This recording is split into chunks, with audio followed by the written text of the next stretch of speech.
Bueno, a ver, entonces vamos a empezar. Lo primero que quería decirles es que hubo bastantes dudas con respecto a la tarea, entonces vamos a empezar atacando esas dudas. Este, o bueno, si es que hay algún tipo de duda antes de que empecemos, pues es el momento de que la expresen. Si alguien tiene dudas, pues díganlas ahora.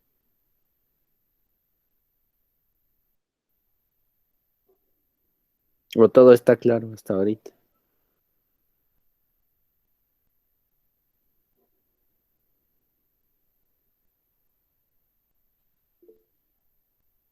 Sí, de la tarea o de la clase, de lo que sea.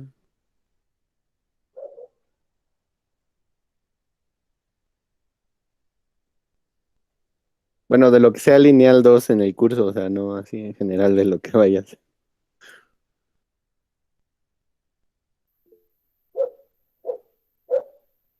El último de la tarea. Ok. El de encontrar inversas y esas cosas, ¿no?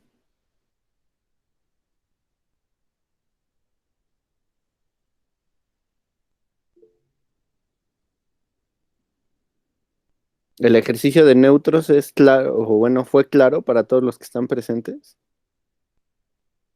Hola, Carlos Daniel. Buen día. Buena tarde.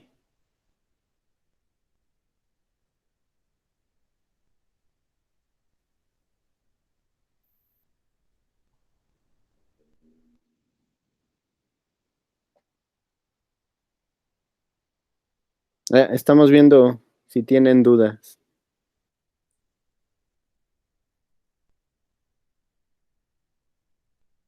Ya nos dijeron que hay dudas en el último ejercicio de la tarea y yo les acabo de preguntar si para todos los que están presentes fue claro el ejercicio de los neutros también de la tarea.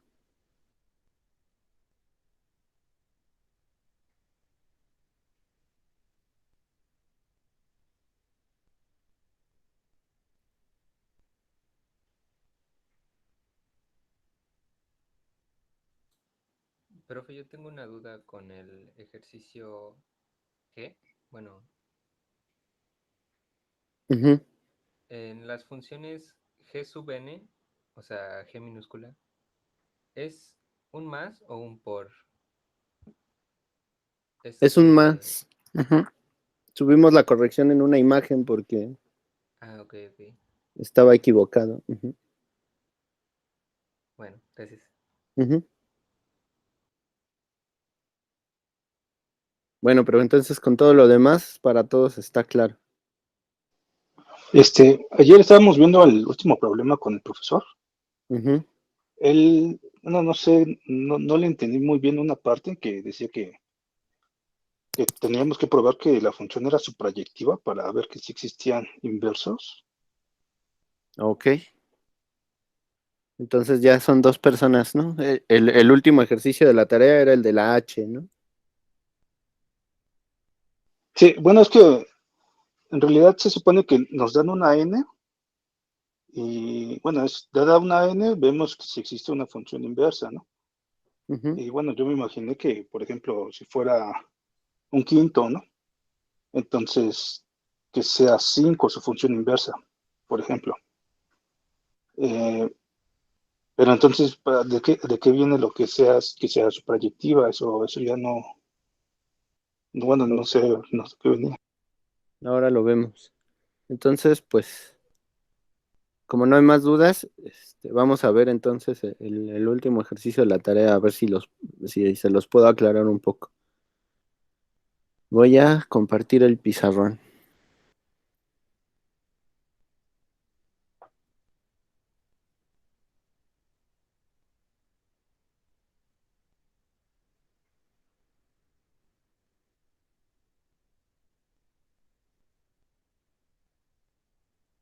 Ahí está. ¿Todos lo pueden ver?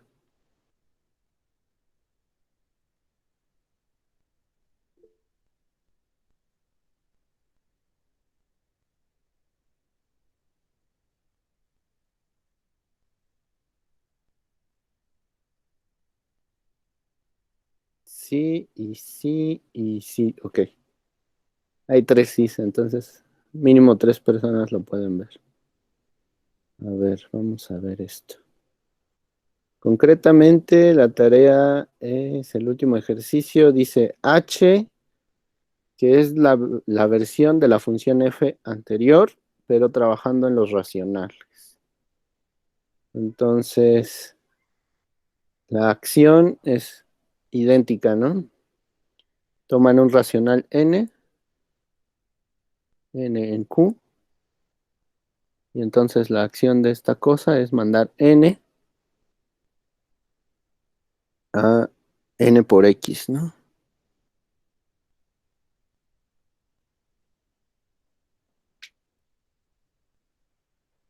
Ah, no, bueno, a ver. Allí hay un error, ¿no? Déjenme ponerlo bien mejor para evitar más confusiones. H manda un racional en una función a la que denotan h sub n de q en q. Y la acción de hn para cada x es multiplicar. Ok. Acuérdense que los dominios y codominios de las funciones son muy importantes, ¿no? Entonces, por un lado está q con la multiplicación usual de racionales, y por el otro lado está todos los morfismos de q en q. Ya vieron que se llaman endomorfismos, acompañados de la composición usual de funciones.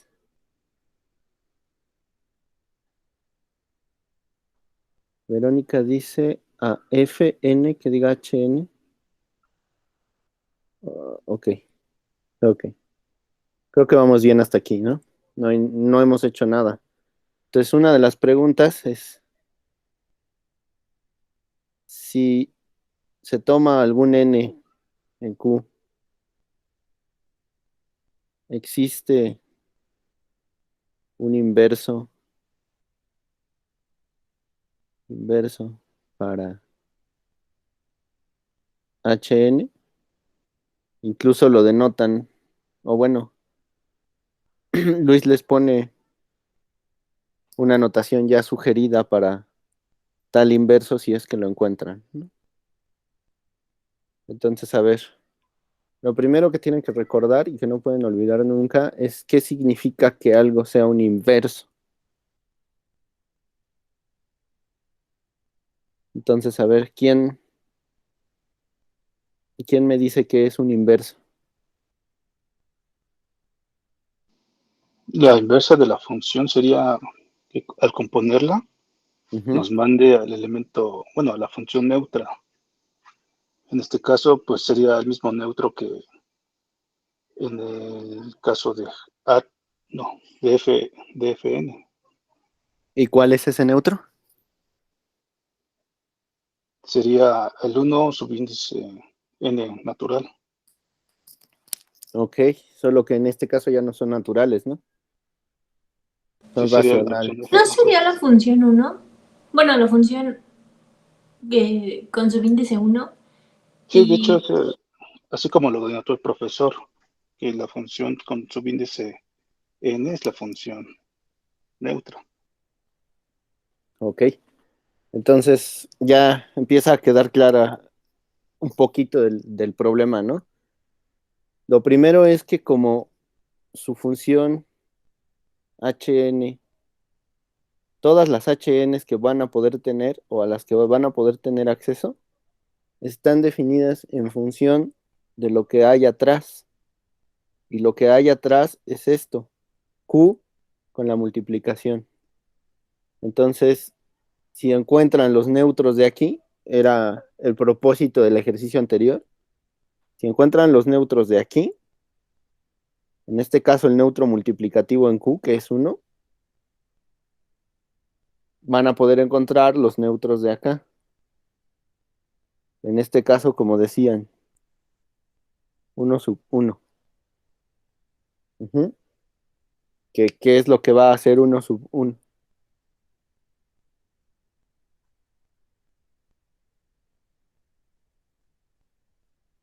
O es más, piénsenlo desde la notación que ya tenemos, ¿no?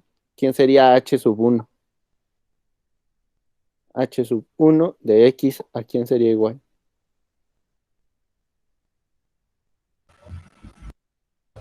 X. X. A 1 por x, que es x, ¿no? Pues justamente ese es el trabajo de la identidad, ¿no? Dejar a todo elemento fijo.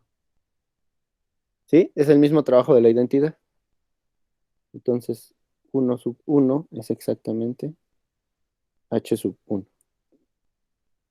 Ok. Ya ven cómo identificar los neutros es una tarea de observación. Ahora regresamos al problema de inversos. Ya decían, ¿no? El inverso es algo que si le compones no sé qué otra cosa, te deja el neutro. Ok. ¿Y cómo hago yo esa composición? Pensemos en un morfismo o en una función. A donde queremos encontrar inversos es aquí, en mor de q, q. ¿Cierto? ¿Para todos es claro eso?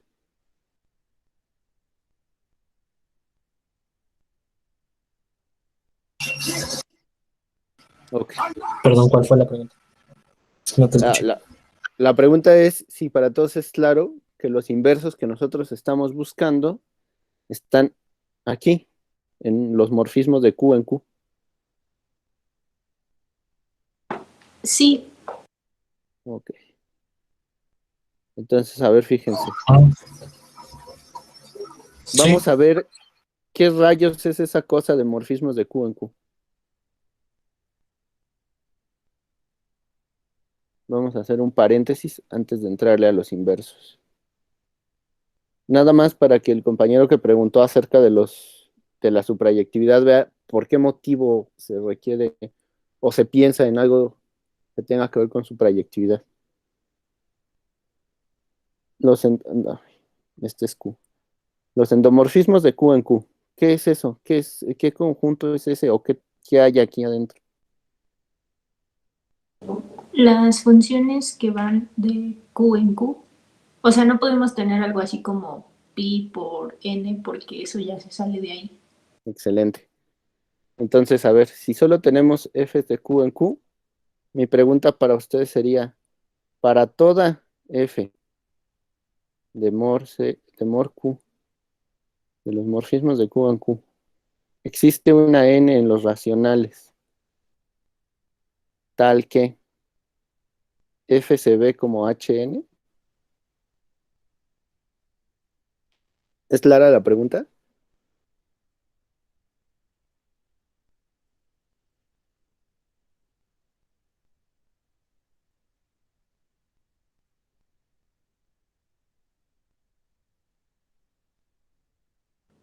O sea, estamos buscando una función, o sea, o solo estamos ordenando las funciones con los Eh, naturales. sí, de cierta forma lo que estamos haciendo es numerar, ahora con los racionales. En f era con los naturales, ahora es con los racionales. Ujú. Y la pregunta sería, si ustedes agarran aquí de este saco de morfismos, uno cualquiera, una f cualquiera, ¿existe alguna forma de que ustedes la puedan escribir como una de las HNs que utilizamos para nuestra definición de estas de acá? ¿Eso se puede? Pues sí, ¿no? ¿Sí? ¿Quién da más? Fíjense, yo ¿Cuál es voy a el agarrar dominio? una. ¿Cuál es el dominio del...? Ah, pues sí, porque el dominio de las funciones son los racionales, ¿no? Ok, entonces a ver, fíjense lo que voy a hacer. Yo voy a agarrar f de q en q, que a todo racional de aquí lo manda a 3/4. Encuentren ustedes n en q, tal que esta f que yo les doy se escriba como h de s. ¿Queda claro? Fíjense qué hace h sub n. Aquí está h sub n. Lo que va a hacer es que una vez que agarren ese n que ustedes proponen como candidato, al multiplicarlo por un racional cualquiera, van a obtener la acción de hn, ¿no? O sea, n por x, ¿no? Entonces ustedes seleccionen un n en q, tal que, bueno, voy a cambiar esta q de aquí que les puse por una x para que sea consistente con la idea, ¿no? Entonces pueden escribir f de x igual a 3/4. ¿Para todos queda claro?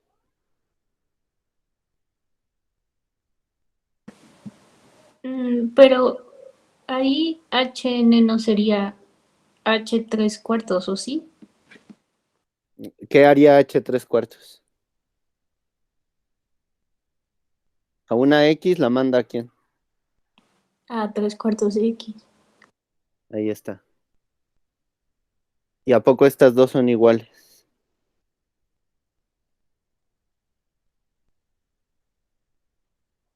No, No, ¿verdad? Al menos puede encontrar una x para la cual no se cumple. Por ejemplo, 2. Si x vale 2, ya no se cumple la igualdad, ¿verdad? Porque de un lado da 3/4, f de 2 es 3/4, pero h 3/4 de 2 es 6/4, ¿verdad?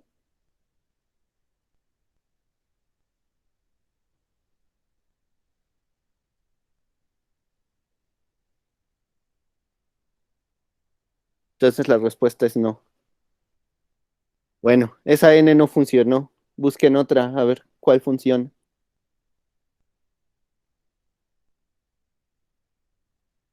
Si es que alguna funciona, ¿no?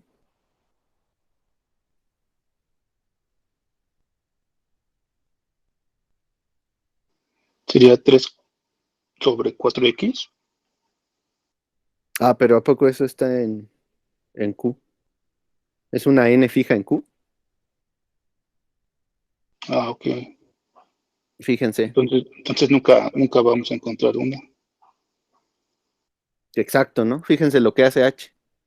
Selecciona una n y le asocia una única hn. No le puede asociar más porque entonces h mayúscula deja de ser función. ¿Queda claro? Sí, ¿Sí? ¿Para todos?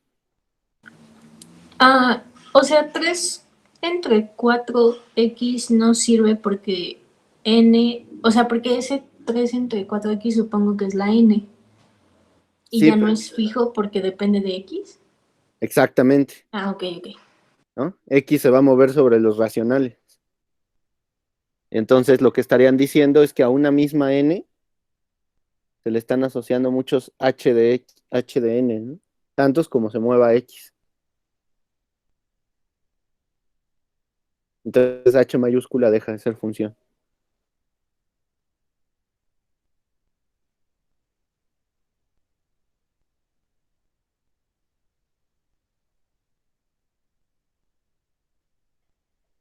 Y si piensan que entonces toman nx y lo mandan a h sub nx, pues realmente no están haciendo nada, ¿no?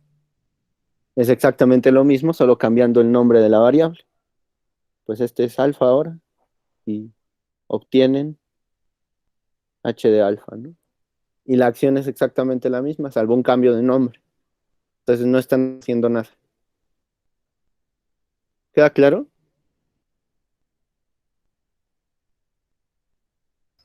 Vale. Ok. Entonces, ¿cuál sería la respuesta a la pregunta que les hice? ¿Existe un n racional? Uno, únicamente uno. Un número racional, tal que f de x igual a 3/4, la constante 3/4, sea igual a h sub n. Pues no. No se puede, ¿verdad? Es imposible, ¿no? Y queda claro que la constante sí es una función de los racionales en los racionales, ¿verdad?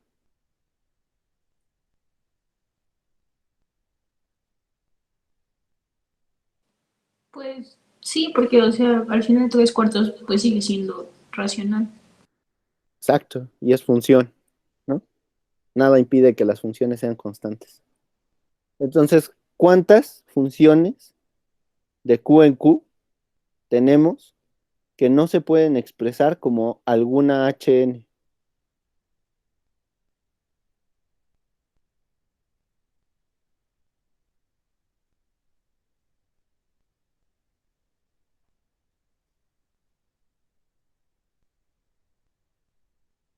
O bueno, mínimo, ¿cuántas tenemos? Es una cantidad innumerable, ¿no? Tantas como el cardinal de Q, ¿no? Porque podemos definir tantas constantes como hay en Q. Ese es el mínimo, ¿no? Entonces, a ver, esta función h grandota llena todo su contradominio. Este es su contradominio, ¿verdad? ¿Lo llena? No, porque al menos podemos sacar todas las funciones constantes. Ahí está, ¿no? ¿Y a poco eso no les hace sentir que por ahí hay alguna especie de suprayectividad escondida o que les gustaría que fuera suprayectiva? Quizás, ¿no?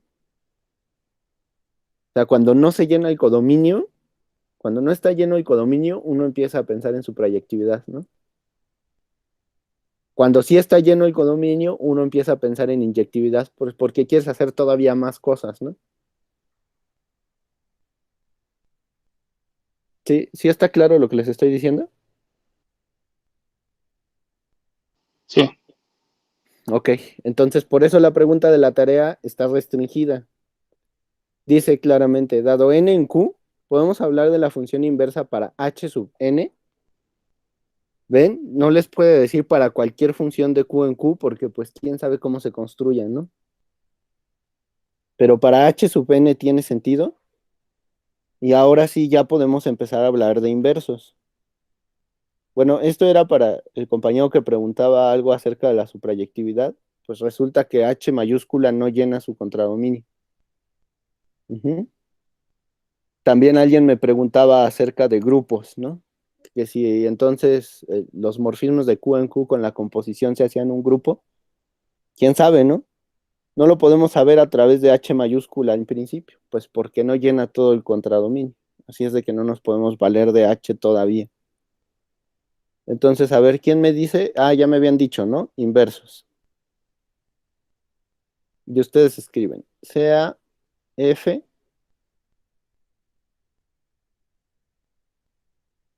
bueno, no, espérenme, sea H sub N, ¿no? N en Q y su correspondiente H sub N, pues que va de Q en Q. Un inverso para H sub N es, a ver, ¿quién me dicta? Piensen que estamos haciendo una definición formal en clase.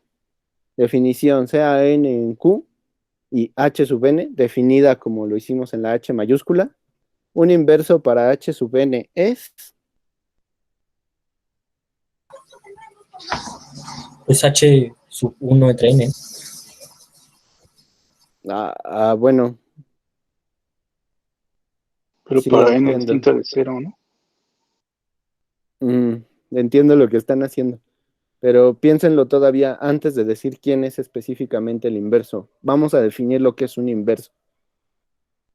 Si alguien les pregunta, ¿cuál es la definición de un inverso? ¿Qué me dictarían? Pues es alguien que al hacer, o sea, podríamos poner como un G, no sé, de Ujú. P o algo así, que sea NX por P igual a 1. Ok, por ahí va. La idea intuitiva la tienen. ¿Quién más? ¿Quién más Sí, lo así intenta? como dice la compañera, sería G subíndice N, porque quizás ya ahora sí esta N es fija, Ujú. y le damos la propiedad de que G compuesta con H va a ser el neutro. Ah, pues ahí está, Y ¿no? Esa era la que buscábamos. Esa era la que buscábamos. Primero tienen que darse cuenta de los dominios y los contradominios. Aquí es bien fácil porque va de Q en Q. Pero a ver, ¿qué pasa si yo busco? No es que vaya a ser así, solo piénsenlo por un instante. Un inverso para esta cosa que va de A en B. Yo digo, pues es una función. ¿De dónde en dónde?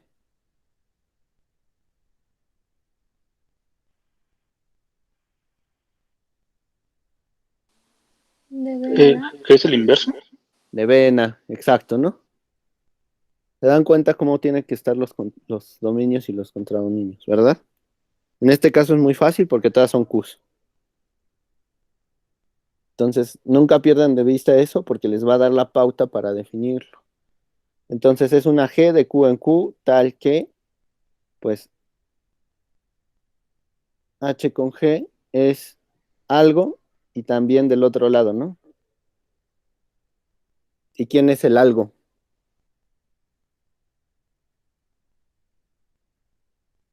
Dicen el neutro, ok. ¿Quién es el Es el neutro?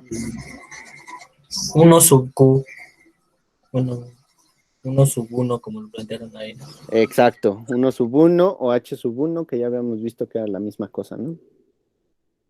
¿Ya ven? Eso es la definición. Una vez que tienen claro qué hace un inverso, entonces pueden trabajar para encontrar. Entonces, puede ser que nuestro inverso no sea de la forma H sub algo.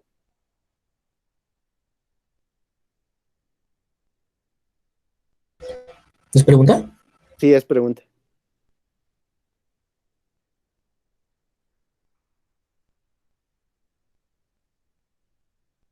Bueno, en principio nada lo impide, ¿sí se dan cuenta? Por eso no le quise poner ningún índice a la G.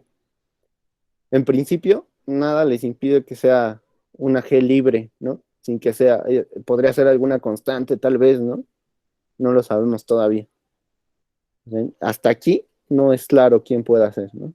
Después, más adelante, en el otro ejercicio, les pide que vean si es posible que sea alguna H sub algo, ¿no? A ver, entonces, solo Pues ahí por las constantes nos sirven, ¿no? Ahí donde las constantes nos funcionan. tal vez, ¿no? Porque, o sea, mor Q son todas las funciones lineales, ¿no? Ujú. Pero pues las constantes también son lineales, ¿no? Ok, pero lo importante de los inversos es la composición. Esto es lo importante de los inversos. Esto es lo que define a los inversos. Ajá. Entonces, a partir de ello lo vamos a construir. Si ustedes toman G como una constante, falla. Ujú. Cuando invierten la composición. ¿Cuál sería su constante? La O sea, constante, pero no fallaría, ¿no? Porque al final la H sub n está convirtiendo la composición en un producto. Entonces nada más sería cuestión de definirla para que haga pues, más o menos lo pero mismo, ¿no? no, pero H1 deja fijo a todo X, ¿no? Y una constante siempre la va a mover. ¿Cómo? Pues desplazando por la constante, ¿no? O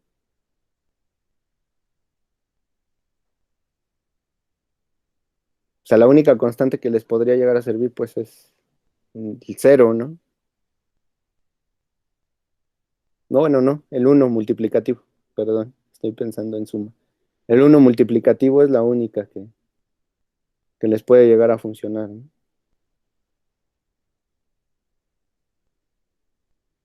Pero a ver, pues no piensen tan fácil en el uno, ¿no? Piensen en otro.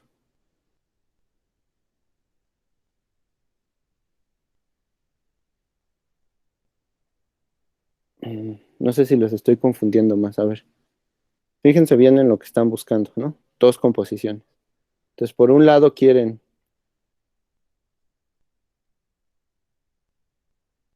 que esto sea H1 de X, y por el otro lado quieren que este sea H1 de X, ¿no? Este ya habíamos visto que es 1 por x igual a x. Y pues lo mismo, ¿no? Igual a x. Ok, entonces ahora hay que desarrollar del otro lado, este de acá.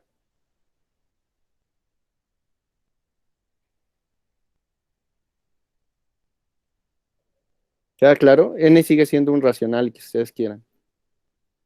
Es más, lo pueden escribir si quieren de alguna forma,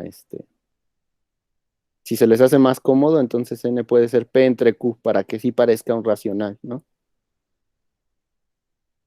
Si quieren. Entonces, a ver qué es lo que están buscando de fondo.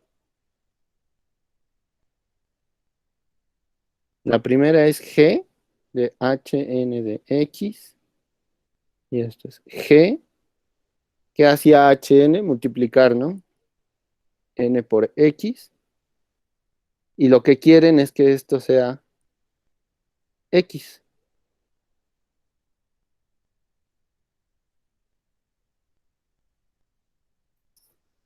¿Qué tiene que hacer G para que eso se satisfaga?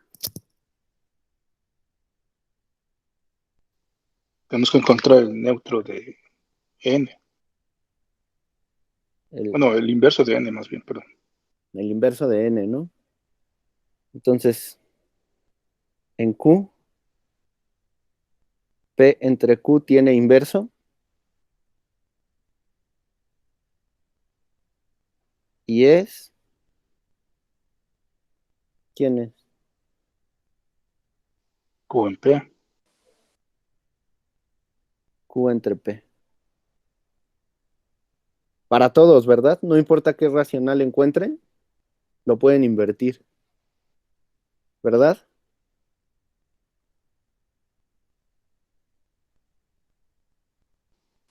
Sería cierto para P distinto de 0. Ok, para P distinto de 0. ¿Eso qué significa? Que hay un número racional que no podemos escribir como P entre Q, ¿verdad? O Q entre P. ¿Cuál es? El 0, ¿no?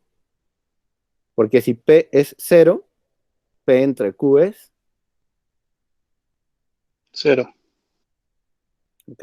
Entonces, ¿cuál sería el inverso del 0? No tiene. No tiene, ok. Entonces ya tienen allí un inicio, ¿no? ¿Sí? ¿Para todos es claro? ¿O alguien sí cree que el cero racional tiene un inverso? ¿O creen que podamos definir el cero racional, el inverso del cero racional de alguna manera ingeniosa? ¿No podemos hacerle como en los complejos y decir que el infinito también juega? Ok. Tal vez sí podemos extender. De hecho, hay extensiones de campo. Q es un campo y se puede extender, pero ahorita no, como que ahorita no nos interesa tanto, ¿no? O sea, mi pregunta era más bien si alguien tiene una objeción con que dejemos por ahora el cero de lado. Ah, no, está bien. Ok. Es que a veces hay personas que quieren mucho al cero y pueden preguntar qué pasa cuando el racional es cero, ¿no? Pensemos que no lo es y entonces, ¿qué es lo que le pedimos a G que haga para que nos dé X el resultado? Ya tenemos identificado el inverso, ¿no? Entonces, G, ¿qué debería de hacer?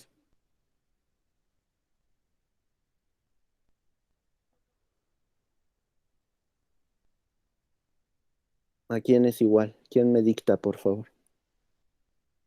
Sería 1 en n que multiplica a su variable, que sería n por x. También le pueden poner n a la menos 1, ¿no? Por x, o también le pueden poner, como acabamos de hacer, q entre p por p entre q por x. Y todo esto siempre va a ser x. Entonces, ¿ya vieron cómo encontrar un inverso? Claro que nos falta comprobar la otra composición, ¿no? Si no, no es inverso. Nos falta la de abajo. Pero esa creo que para todos es muy sencilla, muy clara, ¿verdad? Esta. Ya Sí. definimos G, entonces lo único que les queda es operar, ¿no? No hay más. Entonces, a ver, fíjense, ¿cómo fue que definimos G? Por la acción, por su regla de correspondencia, G está obligada a hacer una H sub algo, ¿verdad? Así actúan las H sub algo. Y si no queda claro, pues lo vamos a ver. Fíjense, ya la definimos, ¿no? La regla de correspondencia de G es para toda X, haz que 1 en n por x. Q entre P por X. Y entonces, ¿qué hará H de n a la menos 1 de X? Lo mismo, ¿verdad? Entonces, estas dos son iguales. Hasta este momento es cuando podemos cambiarle el nombre a G. Y que no suene a rola de Joan Sebastián, por favor. Entonces, claramente G es H de n a la menos 1. Y si leen la pregunta de tarea, ¿qué es lo que les pedía? ¿Podemos hablar de la función inversa para H sub n? ¿Podemos hacerlo? Sí, pues ya lo encontramos. Exacto, ¿no? La anotación de tarea era, bueno, si la encuentras, llámale H sub n a la menos 1. Pues nosotros simplemente le pusimos G, ¿no? Pero es exactamente lo mismo. La siguiente pregunta es, ¿se verifica que ese inverso es H sub n a la menos 1? ¿Se verifica? Pues aquí está. ¿Sí se dan cuenta? Sí, sí, sí. Sí, está bien. ¿Para todos queda claro este ejercicio? Sí. Sí, Creo que sí, sí. bueno, la pregunta para mí fuera, porque el maestro había metido lo de la subjetividad, pero pues ahorita ya Sí, ya es es claro que, por qué. sí, es que ya la había, bueno, ya la había resuelto, pero Ajá, cuando habló de eso me puso nervioso, ¿no? Y dije, pues yo, ¿y ahora qué? Digo, me equivoqué ok, en algo que no vi, me imagino. Y sí. bueno, sí, ya, La subproyectividad va a funcionar. Así como está formulada la pregunta en la tarea, pues ya lo resolvimos, ¿no? Porque estamos limitándonos a un pedacito nada más de esto que se denotó como mor QQ. ¿No? Este de aquí nos estamos limitando a un pedacito, ¿no? A aquel donde están las H sub n, con n en los racionales. Si la pregunta hubiese sido para f aquí, existe f a la menos 1, entonces la cosa cambia. ¿Sí queda claro? Porque tenemos que saber qué hace f para poder encontrarle un inverso. Y en general no sabemos todas las acciones de las funciones que hay ahí.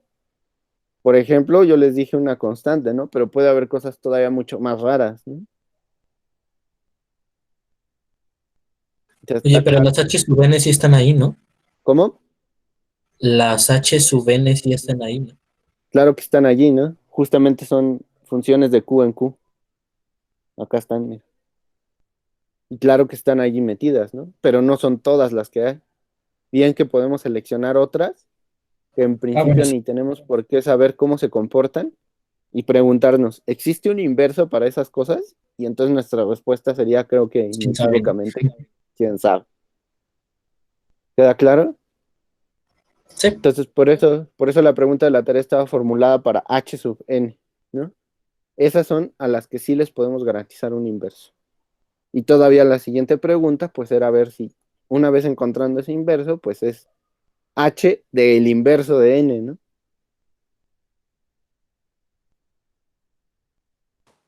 Yo solo tengo una duda. Vale, vale, vale. Sí, Podemos, o sea, ya encontramos el inverso, pero como que ignorando al cero. Entonces, podemos responder la pregunta diciendo que sí hay, siempre y cuando ese n no sea cero.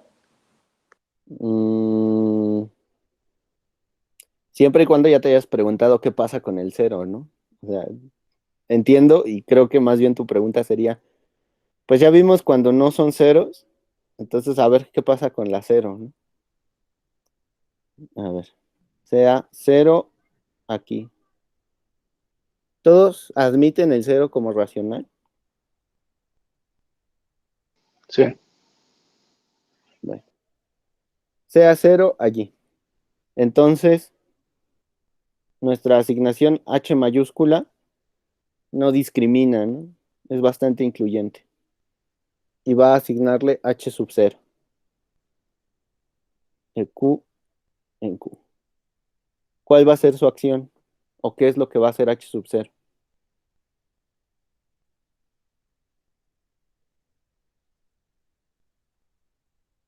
¿A dónde? Multiplicar x por cero. Bueno, cero por x.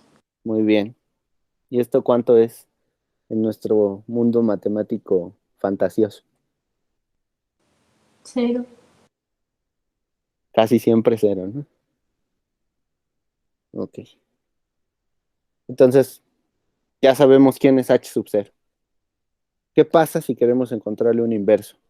Tendríamos que buscar una G de Q en Q, tal que G composición H0 sea igual que H0 composición G. Ay, no cabe.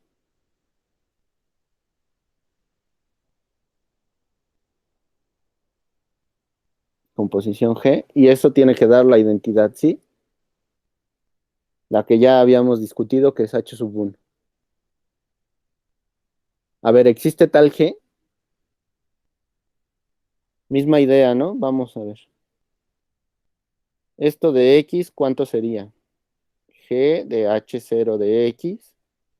Y esto es G de 0, ¿verdad? Sí.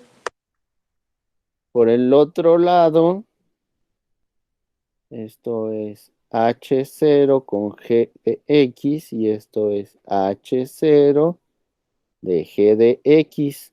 Y sin importar cuánto valga G de X, esto es...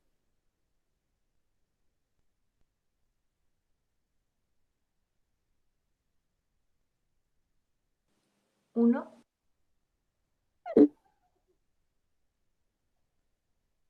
No, a ver. H sub 1. U- a- an- ah.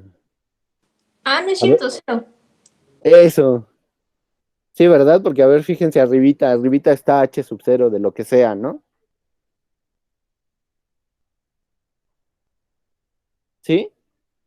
H sub 0 de lo que sea que tenga dentro es 0. ¿Sí queda claro? Sí, Ahora, por otra parte, ¿cómo le hacemos para que G0H0 de X sea H1 de X, que es X? Vean las dos igualdades, entonces esto tiene que ser G de 0, ¿verdad?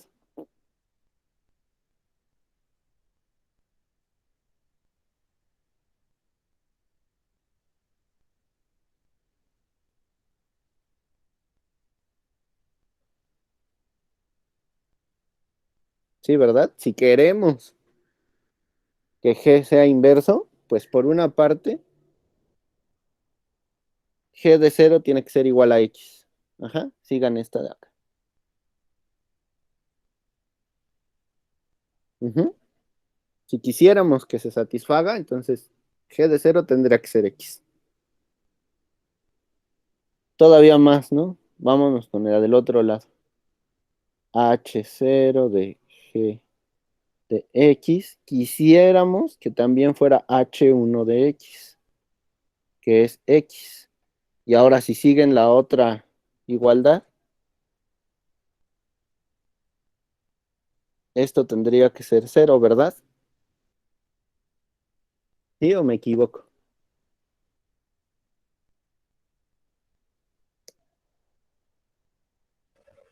Ok. ¿Qué concluirían ustedes de allí?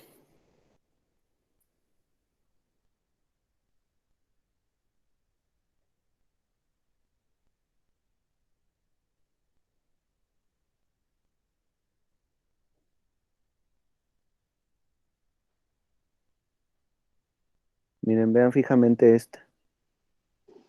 Que X es cero, ¿no? Bueno, solamente se cumpliría para eso. Ujú.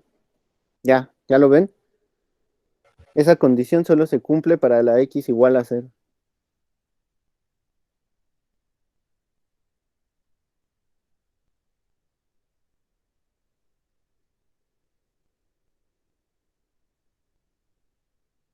¿Sí? ¿Estamos en lo correcto o alguien se opone?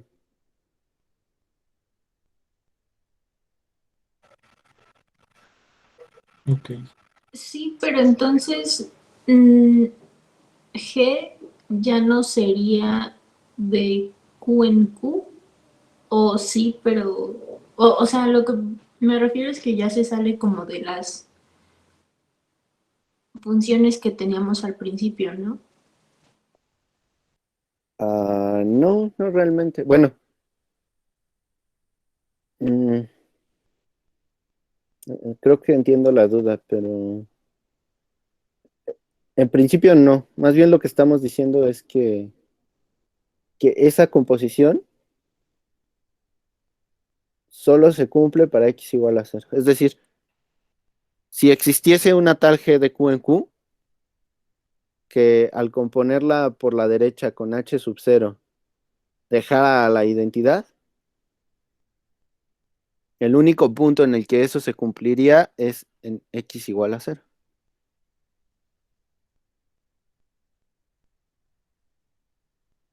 Es decir, esto de aquí. Y eso es claro, ¿verdad?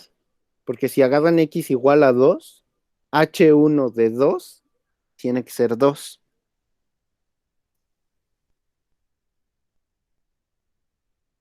A ver, si X fuera 2, H1 de 2, pues es 2. Pero H sub 0 compuesto con alguna G, sepa Dios quién, de 2 tiene que ser 0. Y entonces 2 es igual a 0. Contradicción. Existe una tal G que compuesta por la derecha con H0 de la identidad. Y ahí creo que el argumento de la contradicción podría ir sobre la unicidad del inverso, ¿no? Porque, pues al fin y al cabo, cero lo puedes multiplicar por lo que sea y sigue siendo cero, ¿no? Entonces, tú puedes agarrar cualquier G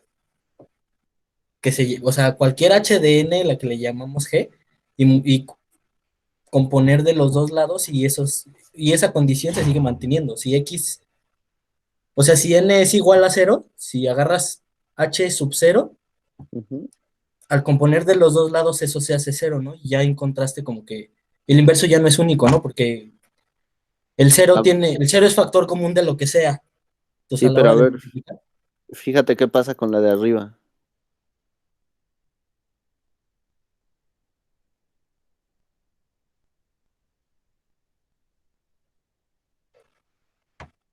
Ay, bueno, a ver, no me entiendo cómo. ¿Me explicas qué es lo que tengo que ver? Pues, ¿qué es lo que está sucediendo con esa, no? O sea, sí, tú, creo que si te estoy entendiendo bien, me dices que no importa cuál H sub n elijas, va a actuar como inverso de H sub 0, ¿no? Si es que Sí, entendí bien. sí. Y la respuesta es que te fijes en la ecuación de arriba. Si G fuera un H sub n, al evaluarla en 0, tendría que darte X.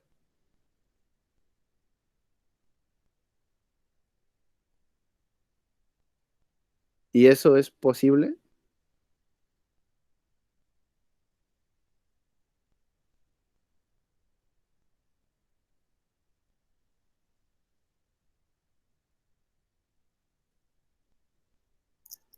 Oye, pero H sub cero no es X, H sub cero es cero, ¿no?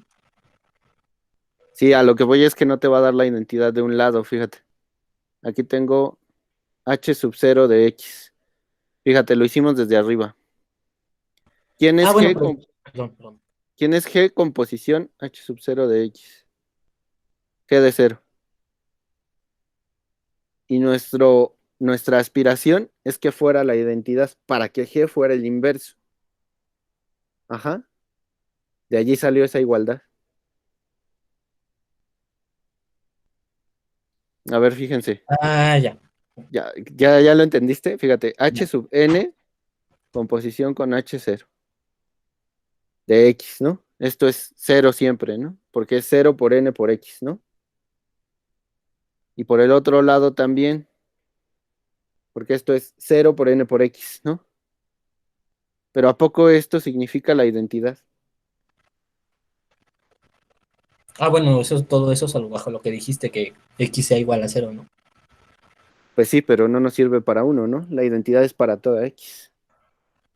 O sea, esto es 0 para toda x. Esto es HNH0 de x. Esto es HN de H0 de x. Y esto es n por 0 por x. ¿Verdad? Siempre 0. Lo mismo con la otra. Pero inversos son aquellos que al componerlo por ambos lados dan la identidad. Y esta no es la identidad. Esta resulta ser la función constante 0. Ujú. Fíjense que si se asocia, esto es 0 por x y esto es h0 de x, o bien la constante 0 de x, tal que para toda x es 0, ¿no? ¿Sí lo ven? ¿Sí queda claro? Para toda x es 0. Ujú. Sí. Y esa no es la identidad. La identidad para toda x es x.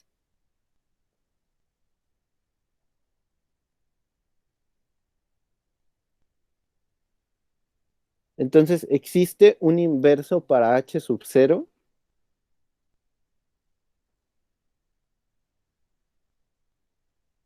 No, No, ¿verdad? No puede. No puede existir, porque no hay una G que cumpla las dos cosas al mismo tiempo. Todavía más, ¿no? O sea, ¿cómo que G de 0 es X?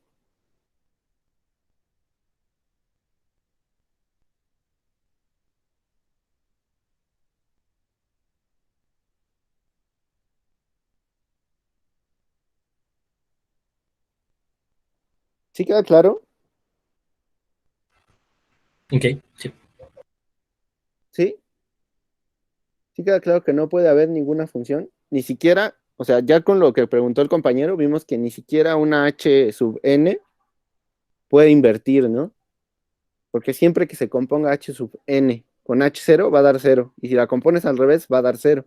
Y eso es la función constante 0, no la identidad. Pero imagínense que por un segundo se salen de las H sub n. ¿Existirá un inverso? Ah, bueno, pues tendría que cumplir estas cosas y pues como que no suena muy lógico, ¿no? La contradicción salta a la vista desde la segunda ecuación, de la que está en verde, ¿no?